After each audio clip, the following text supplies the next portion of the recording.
All right, welcome to the first Hitting the Field podcast from our living rooms. It's your host, Jeremy Brener, and coronavirus might be conquering the world, but that doesn't mean that we can't do anything about that here on Hitting the Field. The Hitting the Field podcast lives on, and we have a busy day to talk NFL free agency here. It's your host, Jeremy Brener, and yeah, with not a whole lot of live sports going on, the sports world has kind of been dominated by NFL free agency, and so there's a whole lot to talk about. I can't do that alone, obviously, so I have some help along with me today. We have Mr. Robert Husby here today. Robert, how are you, my friend?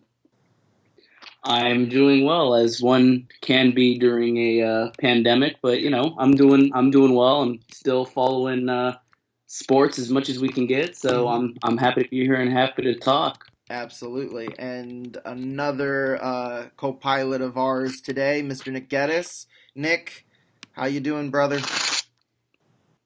I'm hanging in there. Like Robert said, it's as good as you can be during a pandemic, and without sports, it's been pretty bad. So Yeah. NFL free agency has been a good getaway for the moment, so I'm enjoying that. It has been a good getaway, and this podcast for the next hour or so, that's exactly what we are here to do for you, the listener. So a lot has happened. We already knew that this free agency period was going to be one of the most electric free agency periods in recent memory, and this first 24 plus hours has certainly not been a disappointment at all. Obviously, the quarterback carousel has been very busy.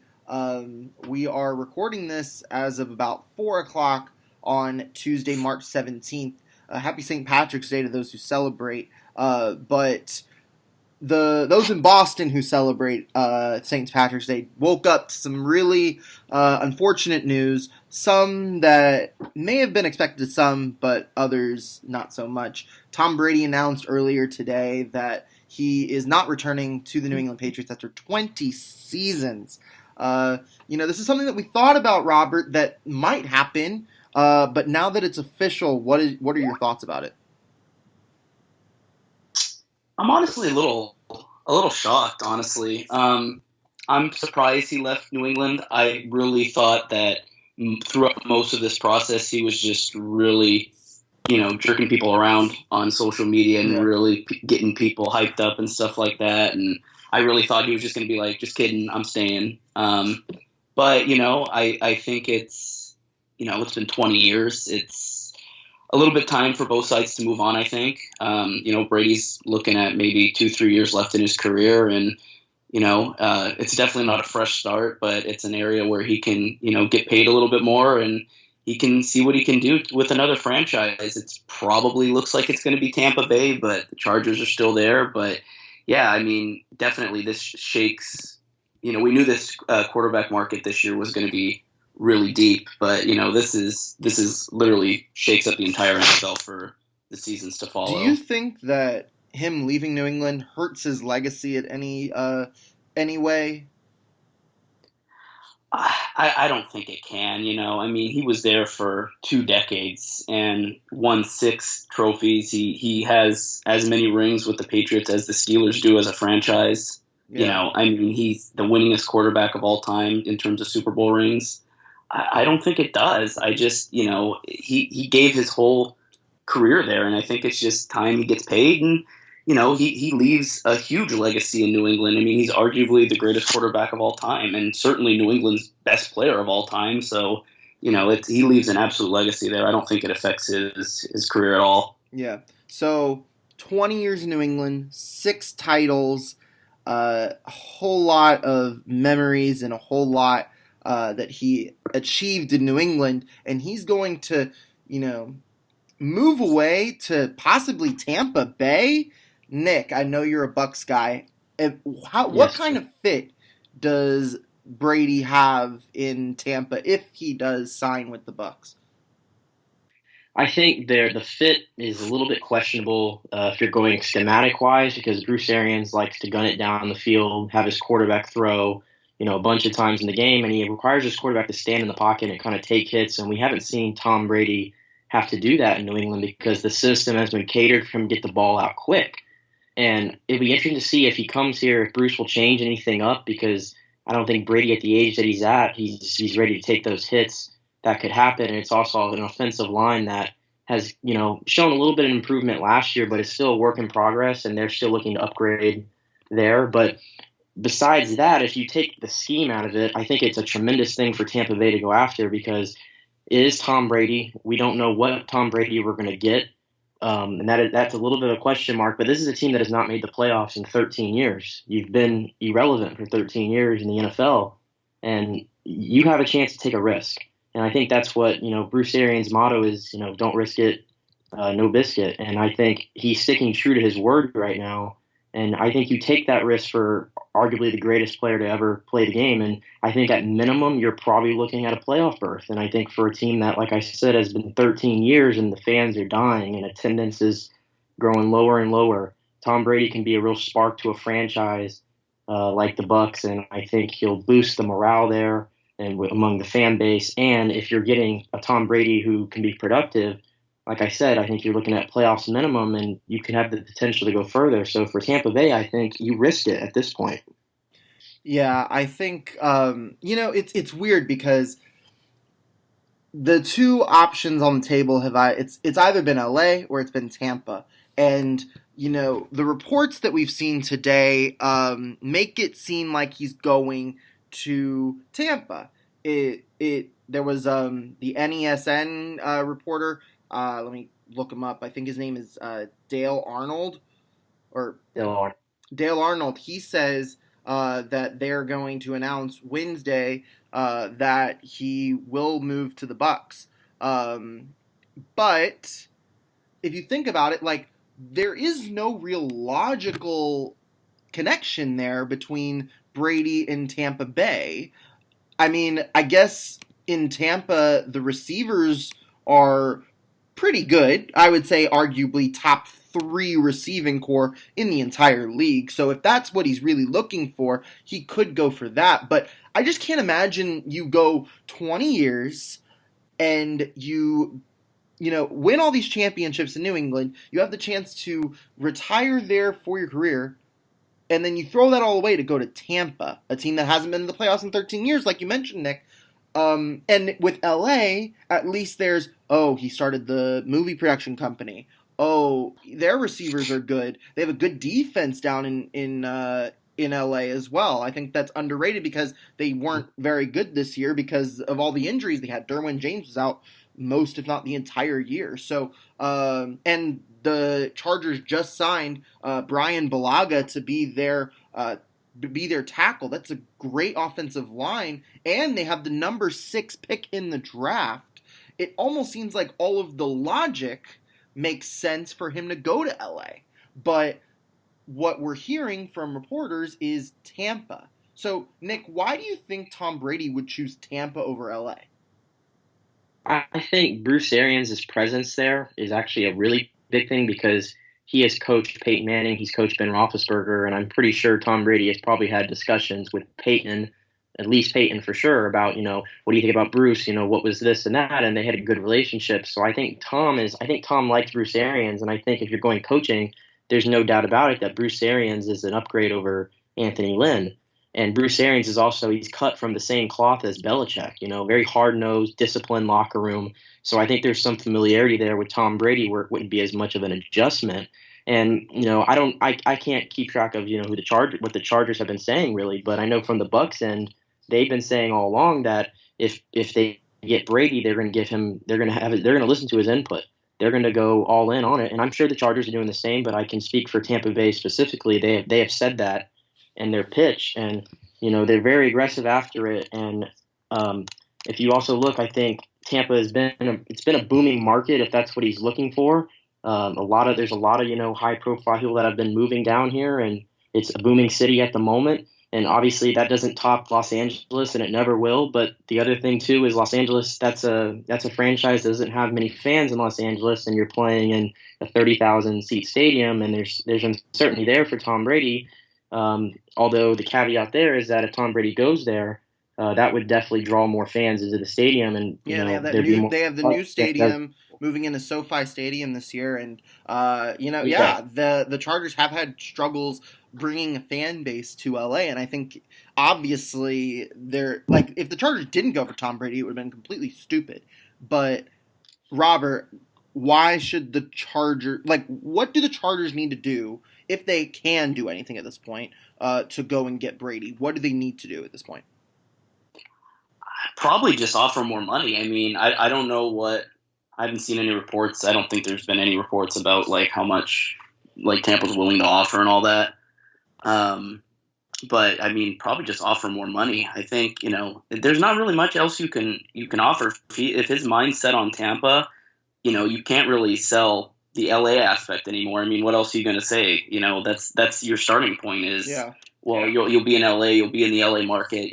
Maybe you put more butts in seats because it's not their stadium. It is the Rams stadium. They're renting it. So, it's a really weird situation with the Chargers in LA. I personally, I don't believe the Chargers are going to be there long term, but, getting Brady would, kind of swing things a little bit perhaps. But, I don't know really what else they can do. I mean, if he's dead set on moving to Tampa for, whatever reasons, it clearly, if he picks Tampa over LA, it's not because it's a bigger market, because it's obviously not. It might be, just the wide receiving core. I mean, that's been a problem in New England the past couple of years. We saw it, we saw it this year, just, when Rob Gronkowski retired. I mean, no tight end. Ben Watson was not the answer there. He just retired too. And the wide receiving core was so thin, and now he has the potential to play with, Chris Godwin and Mike Evans and two of the best wide receivers in football. So, I mean, that might just be the most attractive thing. And then, of course, you kick around all the rumors of Antonio Brown coming back and maybe joining up with Brady. Who knows with that? That's such a long shot. Who knows? But, I think it's just the offensive talent that he picked Tampa Bay. Right. So last predictions. Is it Tampa or is it LA? I think it's Tampa at this point. I think where there's smoke, there's fire, and Tampa seems pretty all over it. Yeah. The reports are matching up with it. So I would say Tampa at the moment, but also Schefter also has stated that there's more teams in it, looking at, their quarterback situation, thinking, do I want my quarterback or do I want Tom Brady? So there's a possibility that this could really get dicey going forward, but at the moment I would say Tampa. If there is a mystery third team or a fourth team that's like a dark horse, who would that be? I would have to say Chicago at this point. Just kind of narrow out who's drafting a quarterback and who's already got their quarterback. I think Chicago, they've been all over a lot of guys on this market, and maybe they would turn their attention to Tom. Yeah, Robert. Yeah, I would have said Las Vegas, because of the situation with Carr, but they just signed Marcus Mariota yesterday, so he's obviously going to get going there to light a fire under Derek Carr for one more season. Yeah, I think if there's a third team left, it's either Chicago or I think you always got to throw San Francisco out there, but it seems like they're keen on keeping Garoppolo. So, and that's the move I would make. I wouldn't give up Garoppolo for a year or two of Brady. I think you roll forward with Garoppolo. Yeah, one team that I don't think has really been given a whole lot of credit is the Miami Dolphins. They've probably been the busiest team in free agency so far. They signed Byron Jones to the highest cornerback deal in the league. They signed Kyle Van Noy, his teammate in New England. They signed Jordan Howard for extra running back help. They've been really busy. Eric Flowers is also going to Miami. So I think that if there is a mystery team, it would be Miami, and Miami could provide also that warm weather that Brady is probably looking for, considering the two options that appear to be the most likeliest are Tampa and LA. But to me, like, I agree with Nick in the fact that everything is pointing towards the Bucs. I think we're just kind of waiting to see it, just because it's so hard to believe that Brady's going to be playing for a team that isn't the Patriots. But guys, it's true. It's not going to happen. And the fact that he's choosing Tampa of all those places is a little bit nuts, I think. It doesn't seem right. It doesn't.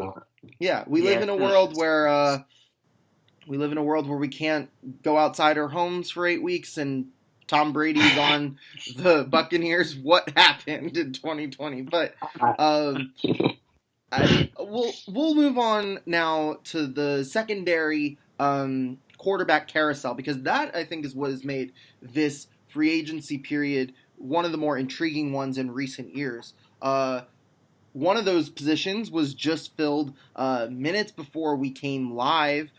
Philip Rivers officially signed a 1-year, $25 million contract to play for the Colts in 2020. So the Colts have now filled their quarterback void with Philip Rivers.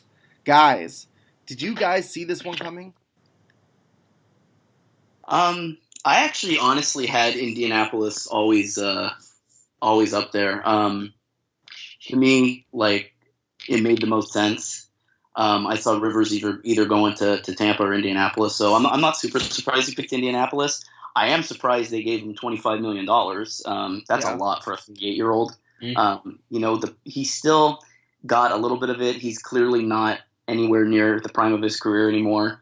But, Andrew Luck left them, and to no fault of his own. He was done. You can't fault the guy, but Andrew Luck retiring really left a huge, huge void at quarterback, and Jacoby Brissett just has not been the answer for them. And, they're taking a 1-year throw down the field. They're taking a Hail Mary this year with Rivers. But, good for him. He's getting big bucks for this year, $25 million to live in Indianapolis. He's got to feed his 20 kids. So, hey, good for him.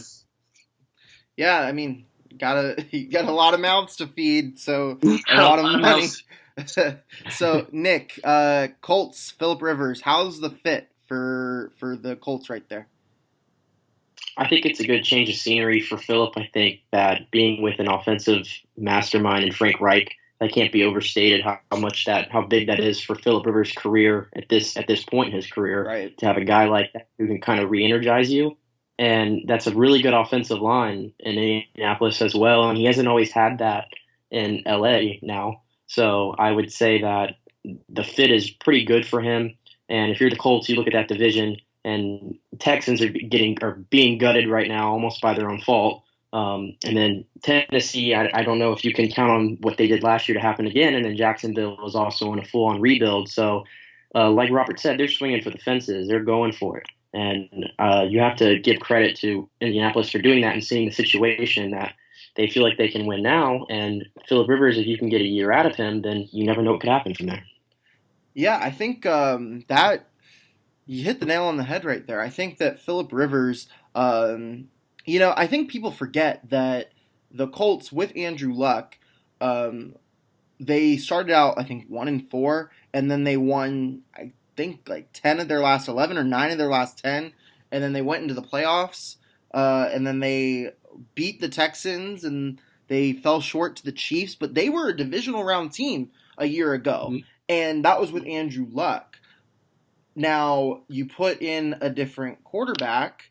Jacoby Brissett was clearly a step back from what Andrew Luck was able to provide in his last season, but now you have Philip Rivers, and I think the best sell for Philip Rivers to the Colts was the fact that that offensive line is going to protect him, and that's something that he did struggle with in Los Angeles, especially for the last year or two. It was just it never seemed to fully protect him like it should have, and I think that it could be a huge bust. I do think that there is a lot of bust potential with this deal. I mean, I think he's better than Brissett. I think that they needed to do something. I'm not glad that they did something, but I think Colts fans should be glad that they did something. I'm probably the opposite of glad because Houston plays Indy twice a year, so I don't want that kind of stuff. But I think Indy fans should be really happy with this. And yeah, considering there are going to be 7 playoff teams in this season, I'd be very surprised if the Colts weren't one of those 7 teams. Yeah, that's a fair shot. I think that now they have a shot at winning that division. So it's it could turn the tides there. I also think I don't know what you guys think about this. I also think that, signing him on a 1-year deal, I have to think now they're taking either Herbert or Love. Herbert's probably going to the Chargers, so I'm assuming it's going to be Love, but I think they got to move for a quarterback now, unless they trade down and take Tua or Herbert or something like that. But I think this has to mean they take a quarterback in the draft. I mean, 1 year, you see what you can do. Maybe you get into the playoffs, make a little nice run. But yeah, I think, for the future, I think, Phillip Rivers can, if they do draft a quarterback, Phillip Rivers can give some much needed advice to the heir to the throne in Indianapolis. And I think the Colts, regardless of what they do in the draft, they're set up pretty well for a team that doesn't really have their long-term solution at quarterback. They have the blocks there to bring in a franchise quarterback for the future with the offensive line, because most of these rookie quarterbacks are going to get drafted to offensive lines that are just not good or rebuilding, and they're in a unique situation where whoever they bring in, whenever they get their chance to be the starting quarterback, they're going to have the foundation pretty solid up in front. So I think the Colts are in a good spot in that respect. Right, and something also not to forget is the Colts also made a big move Monday when they traded their first-round pick to the Niners for DeForest Buckner, and then they signed him to the second largest contract for a defensive tackle. $21 million a year is what he's making, or somewhere in that neighborhood. So they don't even have that first-round pick, but they do get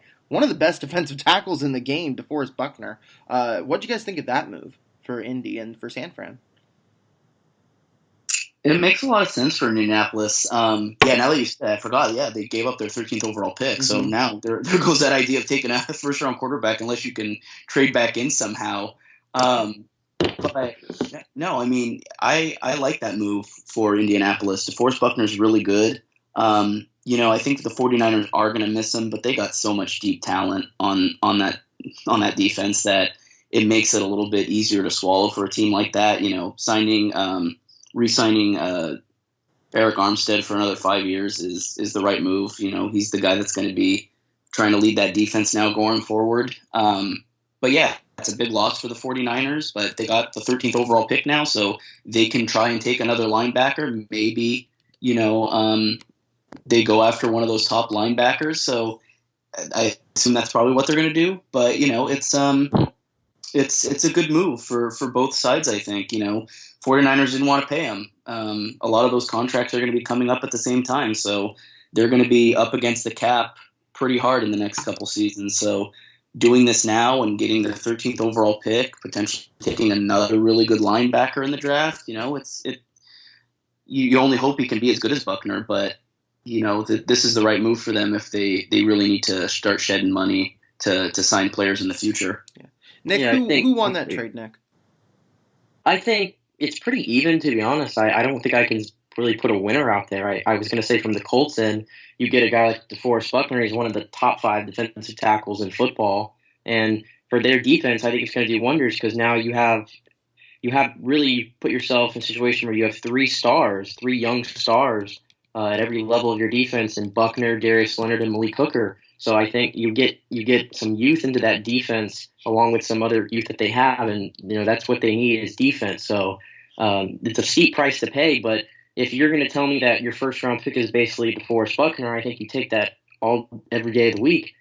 For the 49ers, I think they paid Armstead because he's a defensive end, and that's more of a premium than a defensive tackle, even though Buckner may be a better player than Armstead. You pay the premium pass rusher first, and then this is a chance for them at 13. If they want to, they can take Derek Brown or Javon Kinlaw if they fall to 13, either of them. And if not, then they can also be looking at a wide receiver, one of the big 3 of Judy, Lamb, and Ruggs. So I think it's a great trade for the 49ers, and I also think it's a great trade for the Colts because they're both getting what they really need. Yeah. So I want to bring things back to the quarterbacks here. So with Rivers in Indianapolis, that's the first hole of the Swiss cheese that we filled.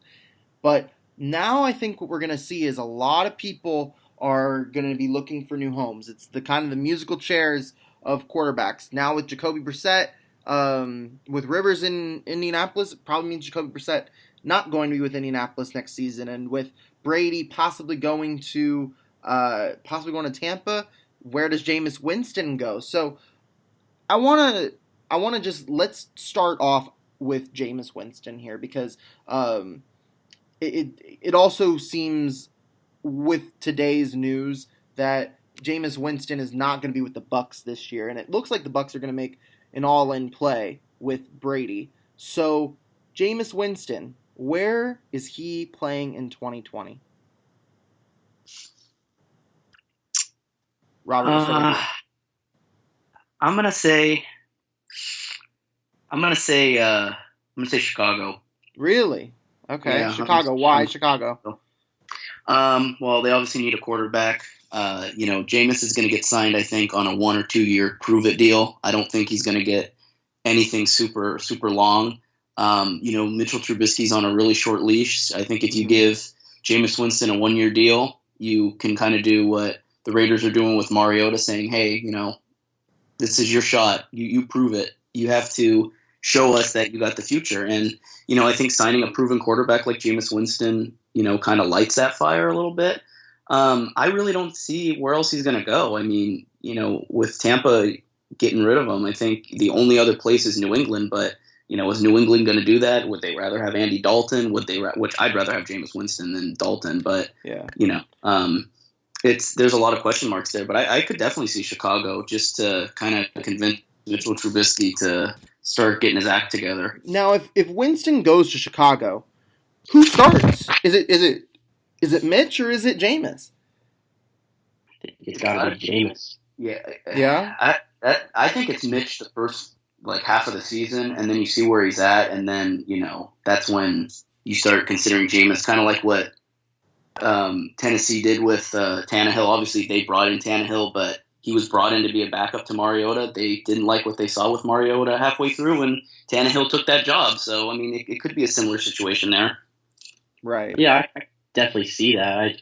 I think that's probably the more likely scenario, but I would probably roll with Jameis just because Trubisky really can't move the ball down the field for Chicago. That's what they struggle doing is they get down the field and getting points. And if anything, Jameis Winston knows how to move the ball down the field and score points. We all know what the Achilles heel is the interceptions. Yeah. But Trubisky doesn't even take chances. And I think that's probably very frustrating for Matt Nagy that he's built this really creative offense and he's got a quarterback who won't even take any chances. And I think Jameis Winston may be tailor-made for that. The downside there to Jameis is wherever he goes, which it probably won't be Tampa, I think he's the backup plan for Tampa right at the moment. They're keeping him in the loop is that, once again, it'll be another new system for Jameis Winston.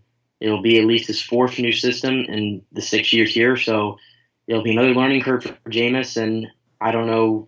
That's kind of spells maybe disaster potentially, but the market for Jameis I feel like is all over the place right now. I don't think many teams are in on him. I think it's almost Tampa right now as the backup, and if Tom goes to the Chargers, I think Jameis is going right back to Tampa. So, Nick, you think you think Brady's going to Tampa? So, do you agree with Robert that it's Chicago, or do you think another place could be in the market for him?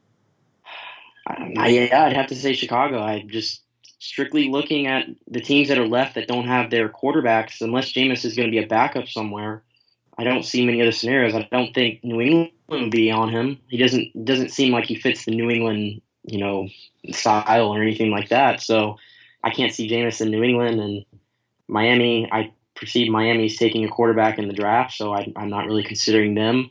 So it kind of seems like Chicago is one of the only destinations, but then also the wrinkle in all this is Cam Newton and what's going to happen with him. So there's a lot of teams that think they have their franchise quarterbacks, and that's what makes it so difficult to guess where these guys are all going to go. Go ahead, Robert.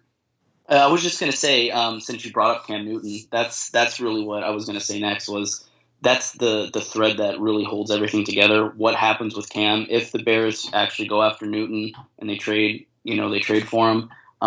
Maybe then that's when Jameis can go to the Chargers, or he does end up in New England. But really, it depends on if Cam Newton goes to Chicago or if he ends up in New England. It really depends on what happens next with that trade. Yeah, I think out of these people left, so we have of the people that are still left, Jameis Winston, Jacoby Brissett, Andy Dalton, Cam Newton are four guys that are potential starters. They were week one starters in 2019. So from that group, there are really only, I guess, New England, the Chargers.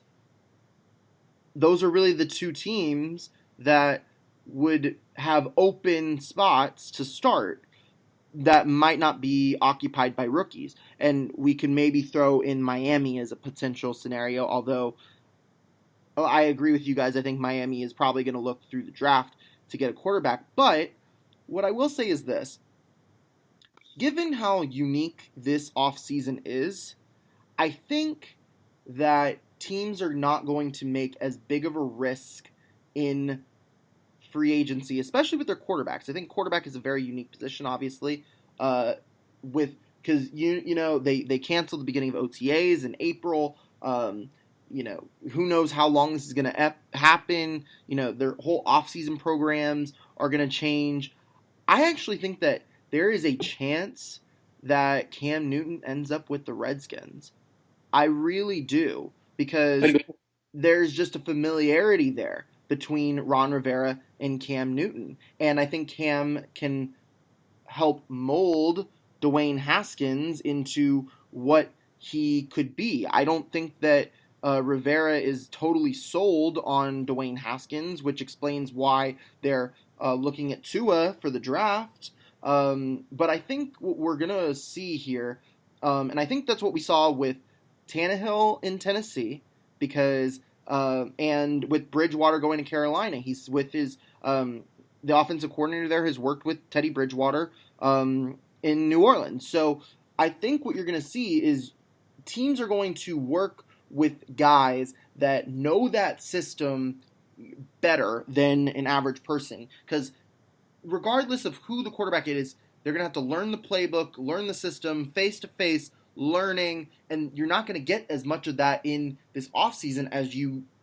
you should. So teams are going to go with players that they already have a leg up on. I think that's also why you're probably not going to see another rookie starter other than Joe Burrow. And I think that's what I think rookies will be drafted, but I think there are going to be rookies that are going to be sitting a lot behind these veteran quarterbacks. So, and especially considering the fact that there's so many veteran quarterbacks that are free agents this year. I think Jacoby Brissett makes so much sense in New England because he's played in New England before. He's been with Belichick.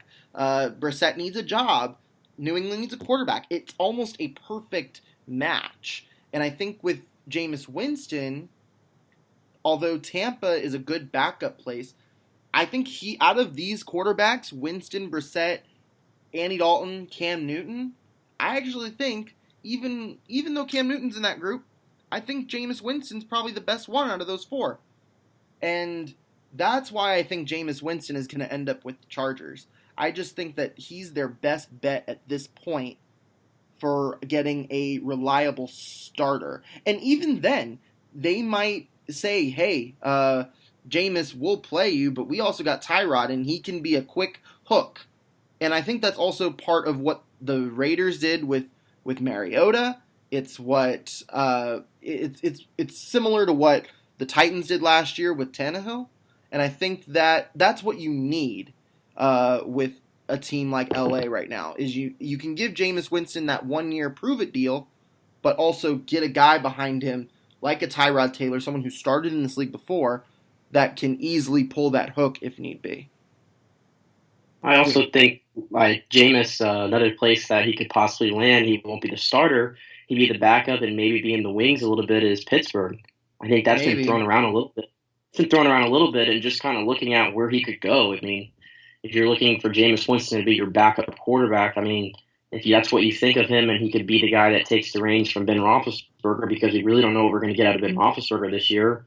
Maybe there's something there. It's just so hard to tell.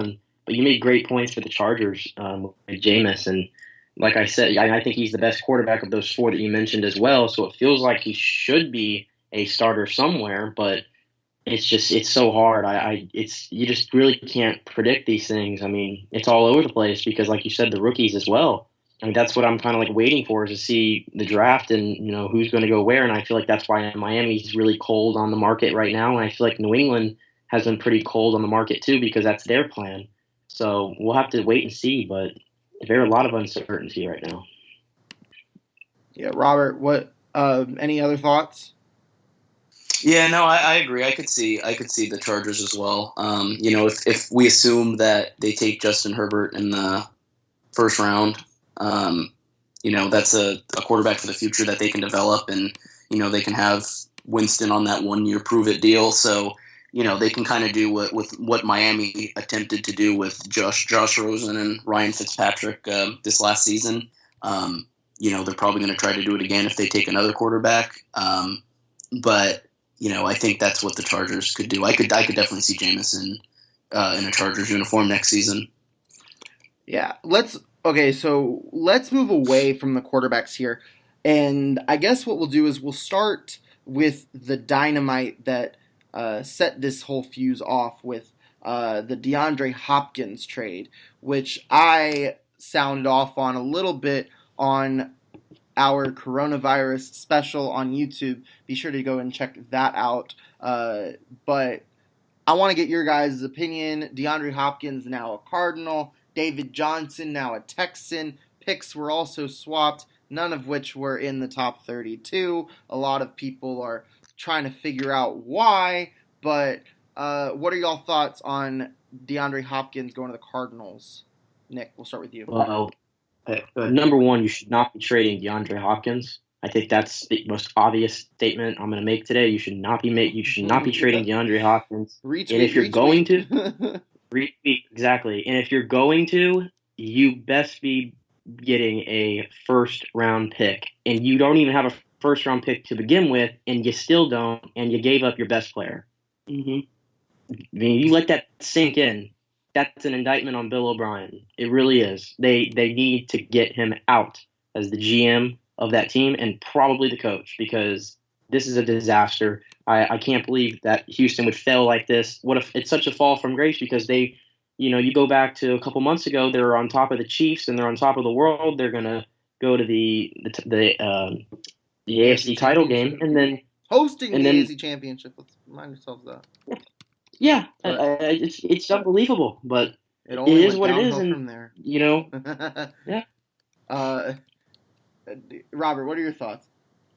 Yeah, I hate this trade for Houston. I just don't understand it. I don't understand why it was necessary to make it with Houston winning the division last season and trying to build around Deshaun Watson.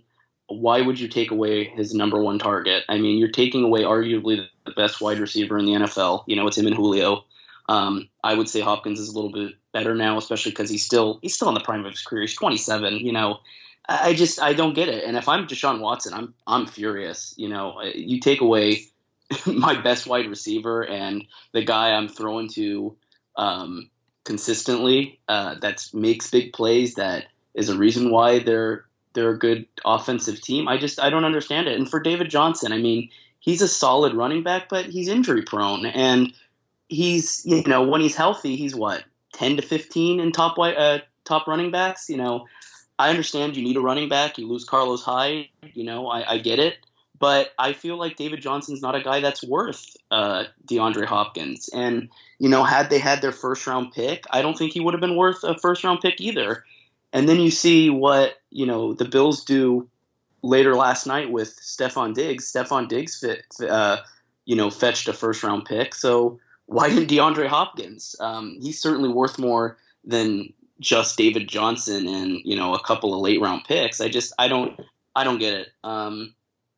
It's to me, it's a fireable offense for Bill O'Brien. Like Nick said, it's fireable. Minnesota got a first-round pick for Stephon Diggs. Yeah, that's what I was saying. It's just when he's, Diggs is really good, but if Diggs is worth a first, so is DeAndre Hopkins.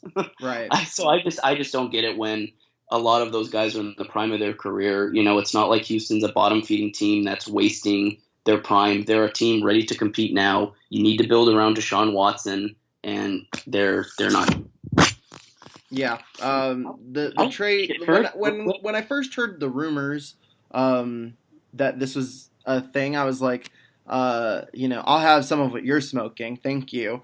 But apparently all that it was actual true rumors, which I found to be very puzzling at first, and kind of I echoed a lot of the sentiments that the two of you just shared. But thinking about it, I'll try to explain to you guys a little bit more from the Texans' perspective as to why I think this actually happened. So, yes, DeAndre Hopkins had 3 years left on his deal. However, he had an out after this season, possibly, and he would have asked for a new contract. Now, he would have asked for a super large contract entering his age 29 season, in which the Texans weren't going to be able to offer him what he wanted. Nor should the Texans. I get that it's DeAndre Hopkins, and I get that he's a top 5 receiver, but you don't want a guy in his 30s making $15+ million a year for any position other than maybe the quarterback. It just, to me, it shouldn't have been done. I agree, and I'm not defending this trade, but I do see the logic in that aspect of it. Now, in terms of the valuation, that was what was totally off. If Stephon Diggs warranted a first-round pick, if DeForest Buckner warranted a top 15 pick, the Texans should have gotten something more. And yes, David Johnson is there, but you didn't get David Johnson out of this trade. You traded DeAndre Hopkins to get a top 40 pick that the Cardinals had. Now, Cardinals hold the 8th overall pick in this draft. If the Texans said, hey, we want your 8th overall pick and David Johnson, I don't know if the Cardinals say yes. Now, you can just say, fine, we're not going to do it. But I feel like DeAndre Hopkins' value yesterday, was as high as it was ever going to be. Although he had a great year in 2019, it was a down year from 2018 and from 2017. Still a great receiver and still a top 10 receiver for sure. Top 5, you could even argue. But he's trending downwards. Whether or not that's going to change in Arizona, I don't know. But the thing is, the Texans, they needed draft picks. They got one in the top 40. And given how strong this receiver class is this year, I think you could take that chance. Now, it's DeAndre Hopkins. Like you said, Nick, you don't trade DeAndre Hopkins. But especially when you are the Texans trying to contend for a title. But I can see why they would do it. I'm not agreeing with it. I can only see why that they would do it. Yeah, the more you talk about it, the more I see why they did it. But, taking a chance on one of these wide receivers. Yeah, taking a chance on one of these wide receivers in the draft, that's one thing. But you look at the current situation, Will Fuller can never, ever, ever stay healthy for them. And he's probably wide receiver 1 at the moment. So the fact that you take the only reliable guy that Deshaun Watson and they have on that team, and you're supposedly trying to win a championship, that's what boggles my mind. If you're trying to win a championship, which is the ultimate goal, and you have J.J. Watt on defense who is in his 30s now, and the time's ticking there with some of your players on your team, and also, as we're speaking, DJ Reader is also no longer on the Texans. Yeah. So there's another loss there. To me, in my opinion, I don't think that the Texans think that they can win a title this year. Because if you think you can win a title this year, you're not trading DeAndre Hopkins. I think that they have decided as an organization that despite their successes, they don't feel that they are in position to win a title this season. And that's probably true. I don't think there's, the Texans are in a weird spot where they're kind of in limbo. They've been contending for years, but they're not one of the worst teams. They're not one of the best teams. They're in, total mediocrity. And maybe this is a move to try to move further down the line into, a higher draft pick down the road and maybe more draft picks down the road. But, I mean, it's weird. It's such a weird position that they're in because it's still a good team. And you could even argue that despite losing DeAndre Hopkins, they still have a chance at being a top 7 team in the AFC next year. So it's a confusing time to be a Texans fan, but then again, it's also just a Tuesday. These are confusing times. But let's move over to the Stephon Diggs trade, because I think that was pretty interesting. Stephon Diggs was acquired by the Bills. Let me read the full terms of this trade. Stephon Diggs and a 2027 round pick are going to Buffalo, and Minnesota gets a first round pick in this year's draft, which I believe is pick number 21 or 22, and they get a 5th round pick and a 6th round pick in 2020, as well as a 4th round pick in 2021. So they get lower picks, but they also get a 1st round pick. So, Nick, who wins this trade, Buffalo or Minnesota? I think that Buffalo probably wins this trade because this is a playoff team already, and one of their biggest weaknesses was at receiver. It's not exactly a knock on John Brown or Cole Beasley because they performed pretty well last year, but this allows John Brown to go back down to being wide receiver 2 and Cole Beasley to be wide receiver 3. That's their natural positions, in my opinion. I don't think neither of them are ones like they had to be last year, and it gives Josh Allen another veteran target. And Stephon Diggs, who's also, barely even hit his prime, so there's a lot of upside there. On the Minnesota side of things, you got a first-round pick back for a guy who was unhappy being there. That's a home run for Minnesota as well. And you also got 3 other picks out of it, albeit late picks, but you never know what those picks could turn out to be. So Minnesota got a pretty good package out of this as well, and they obviously chose to get rid of a distraction. And, Adam Thielen's value now is through the roof for Minnesota. So it's a good trade for both teams, but I'll probably give the edge to Buffalo just because this really solidifies them as a playoff team going forward. And I think Minnesota maintains their spot as a playoff team. Yeah. Robert, anything to add? Yeah, I like this trade for the Bills. For a team that's really starting to come around finally. It's important to get Josh Allen a top target. So I'm not surprised they made this move. I liked it. Dad, shut up. I'm on the phone. Oh, shit. That's a great moment. God, see, this is what happens when you do shows from home. This is what happened. Thanks, Corona. You got Nick's dad messing up our podcast. Go ahead, Robert. Sorry. I thought I muted my mic. I muted my speaker. I like this move for the Bills. Like I said, Josh Allen is 23. He's still a little bit questionable. I'm not completely sold on him. So you do need to get him a top target to really see his potential. Hopefully he doesn't overthrow him consistently, but it's important for Buffalo. They have a good defense. They're a lot like Minnesota, a really good defense. Now they're trying to build up the offense. And it was clear it just wasn't working out in Minnesota for Stephon Diggs. He didn't like it there. He wanted out. They had Adam Thielen, Kyle Rudolph, Dalvin Cook, and obviously Kirk Cousins. So, if it wasn't just going to work out with that receiving core, it's time for greener pastures. And I think that's good for Stephon Diggs. It's a good move for the Bills. It's, and now with Tom Brady out of, that division, it's maybe a little bit more wide open. So, the Bills can make a splash now. Yeah. I like the trade for the Bills. I like the trade even more, though, for the Vikings. I think that you still have you build up. Look, the Bills and the Vikings finished better than the Bills last year. They won that playoff game. So they're going to get 2 first-round picks here in the 20s that they can use to possibly package up and move up higher into the first round if they choose to do so.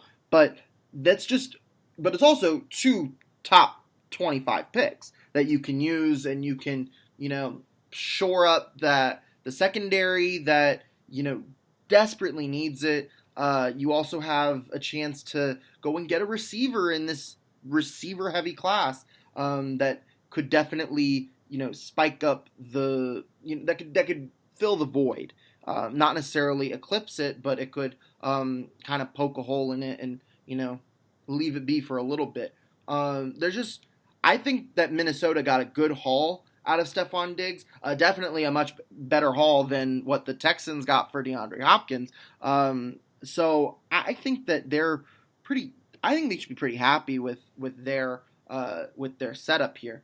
I think that what we're gonna see though now from teams is that we're gonna see more receivers requesting trades, and I think that Stephon Diggs is not going to be the last one, and not necessarily happening for the now, but for the future in years to come.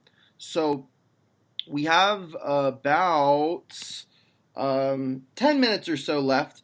So I want to go through. We're gonna play a game, and it's called speed grading. So I'm going to go through a bunch of signings that we haven't yet mentioned, and I want you to speed grade it. Give a quick grade, letter grade, A, B, C, D, F, or, add pluses and minuses if you wanted to, and we'll just figure it out as we go. Are you guys ready? Yes. Yep. All right. Yes, Teddy Bridgewater, 3 years, $60 million to the Panthers. B+. B+. B. B. All right. Nick says B. Rob says B+. I'm gonna agree with that. I'm gonna go B-. How about that? I like the fit, but I'm appreciative. Let's go. Ryan Tannehill, $91 million guaranteed to the Titans. C. C. I'll go C as well. C. I think the fit's good. The money's a little too much. Let's go. Amari Cooper, 5 years, $100 million to the Cowboys. B, but it depends on what happens with Dak. Okay. I'm thinking C+. C+. Why don't you like it that much? He's a really good receiver. Just $20 million for Amari Cooper. I think he's a fringe top 10 receiver. Mm-hmm. That's what's bothering me there. That's fair. Austin Hooper to the Browns. That's a C+. C+. Yeah. I'd say a B. B. So y'all are. Why do you not like this one, Robert? Way too much money. I think he's the third highest paid tight end now. I mean, he's good. He's young. He's got potential, but if that Browns team just doesn't get it figured out next season, there's no more excuses. This is it. I mean, if you don't make the playoffs now, you're never going to make them. Yeah. Austin Hooper's new teammate, Jack Conklin, to the Browns. B-. B-. I'd say that's a B. I think that's a steady presence on that line, so I'd say B. I think that's an A-. I love this signing for Cleveland. It's my favorite lineman signing. They really needed a tackle for Baker, and they got him one. So great signing there. Let's go with Shaq Lawson to the Dolphins. What do we think about that? I think that's a solid B. The Dolphins are really spending a lot. Yeah, I think it's a B. B. I'm gonna go with C+. There's potential there for me to increase my grade, but $10 million, I'd like to see a guy who's proven it somewhat. Mm-hmm. What about Robert Quinn making a boatload of money to go to Chicago? B+. That defense is getting scarier and scarier. Yeah. I'd say it's a C. C. Not a fan. No, not for the terms. Not for the money. But the fit, are you happy about the fit? Yeah, I like the fit. Just, a guy who's about to be 30 years old, 5-year deal, at that much. Yeah. How about Javon Hargrave to the other Pennsylvania team, the Philadelphia Eagles? A-. That's a really good ad. Mm-hmm. That's a really good ad. I'd say A for sure. I also really like this. I give it an A-. That was something that Philly really struggled with last year. Javon Hargrave, probably the best D tackle other than DeForest Buckner in this free agency class. Very solid signing there. Let's go Joe Schobert to the Jacksonville Jaguars. I give that a B. He's pretty solid. He's a little bit under the radar. I like him though. Yeah. That's a B. Yeah, I would say B as well. Very high motor kind of guy. Good presence next to Miles Jack. Mm-hmm. And let's go Corey Littleton going from the Rams to the Raiders. What do you think of Corey Littleton? Yeah, A. He deserves to get paid. I'm surprised it's that small. I thought it'd be more. Yeah. Yeah, I'm going A as well. He has more room for even more growth. Excellent. I'm gonna give that a minus. I like the Littleton signing a lot. Kyle Van Noy going from the Patriots to the Dolphins. What do we think about that one? A. That's got a lot of potential. With Brian Flores as the head coach, obviously formerly coached Kyle Van Noy on D. It's a nice ad. The Dolphins again spending money getting better. Right. Yeah, I'd say B plus. Definitely Brian Flores is a huge one in that deal. Yeah, and let's go with Kyle Van Noy's new teammate on the defense, Byron Jones, largest cornerback deal in the NFL right now. What do we think of Byron Jones to the Dolphins? B plus. I like that too. It's a little expensive, but you know what? You're paying for quality. Again, getting the defense better. That's all it's about, and they got the money to spend. So, I'd say B minus. Obviously, the money is outrageous, but it's a pretty nice little corner duo with him and Xavier Howard. Yeah, I think putting him with Xavier Howard, that's actually a pretty underrated cornerback tandem. So I'm gonna go with a B plus on that one. And the last one we'll discuss, James Bradbury, now formerly a Panther, now a New York Giant.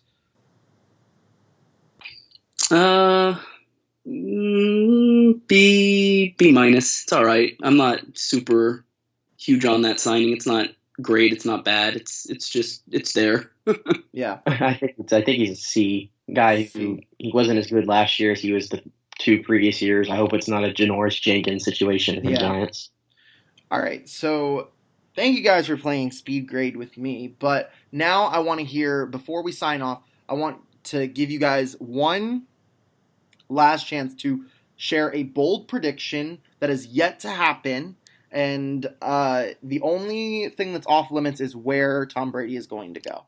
So, and where Jameis Winston is going to go, because we discussed that earlier. So, anything other than quarterbacks, what is something that's going to happen in free agency? What's a big, bold prediction you have? And you can explain it. Nick, we'll start with you. I want to talk about Jadeveon Clowney, who is probably the best free agent available besides Tom Brady. I think that he is all over. The Giants are all over him. I expect the Jets are going to be all over him, but a team that I think that is making moves potentially to add to their defense is the Pittsburgh Steelers. Pittsburgh. They have freed up $35 million in cap space. They restructured Roethlisberger's contract. Keep an eye on the Steelers. I feel like they restructure Roethlisberger's contract every year. Yeah. It's like something. It's like death taxes and restructuring of Roethlisberger's contract. Yeah. I actually like that fit. I think that could work. But Robert, toss it over to you. I'm gonna say the Rams end up keeping Dante Fowler. I don't know if it's super bold, but losing Corey Littleton, there was questions whether or not they'd be able to keep him. They're a little bit cap strapped. I think they got like $24 million in cap space. But I think it would be deadly if they lose both. Deadly in a bad way if they lose both.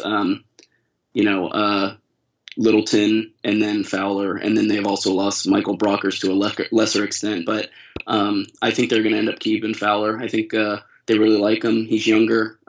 He's a nice presence on that defense, and I think they're going to keep him. I don't think they're going to let him walk. I think it was between him and Littleton, and it seems like Fowler won out for now, unless they let him walk. But I think that's my bold prediction.